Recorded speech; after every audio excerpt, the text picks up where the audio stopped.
Hello mga ka-TH, good morning. So ito mga ka-TH yung gold blaster natin. So malaki na po yung pinagbago nito. So meron siyang ground balance. Ito. Tapos may bluetooth na rin siya dito.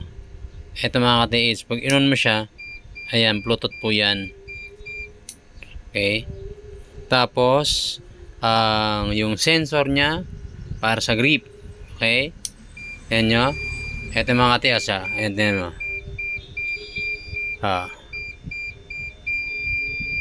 Okay.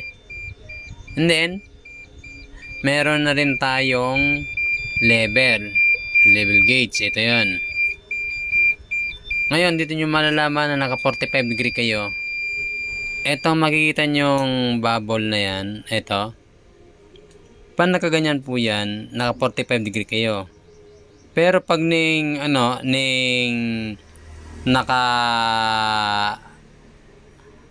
ano siya, naka-flat siya, dapat nasa gitna yung kanyang bubble. Ayan, flat na po yan. Okay. Yun po ang tamang para mai-guide kayo. So ayan, naka-select po tayo sa gold. So ito yung mga ka-TH. Pag 0 po tayo, ang water trap. Number 10, gold. 20, poison. 30, bomba. 40, tunnel. 50, platinum. 60, alkitran. 70, decoy. 80, gold coins. 90, old coins. Tapos 100, waterfalls na merong nakabaong treasure. So karamihan po sa waterfalls dyan nakabaon. Dyan binabaon nila. Okay. On po natin. Tapos ito naman yung kanyang volume.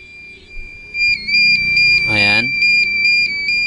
Pag in-off po natin yan, makikita mo ayan o. Kasi nagsumasabay po yan sa beep. Sa beat ito. Pag inano natin yan, yung grip niya,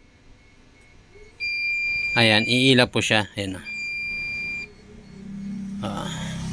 Pag nakaganyan, hindi po. Pag nakaganito, ayan, iila po siya. Okay. And then, ito naman po, ito yung ground balance. So, may sariling selector po siya. Okay, switch on. Tapos, ipupush nyo lang po yan.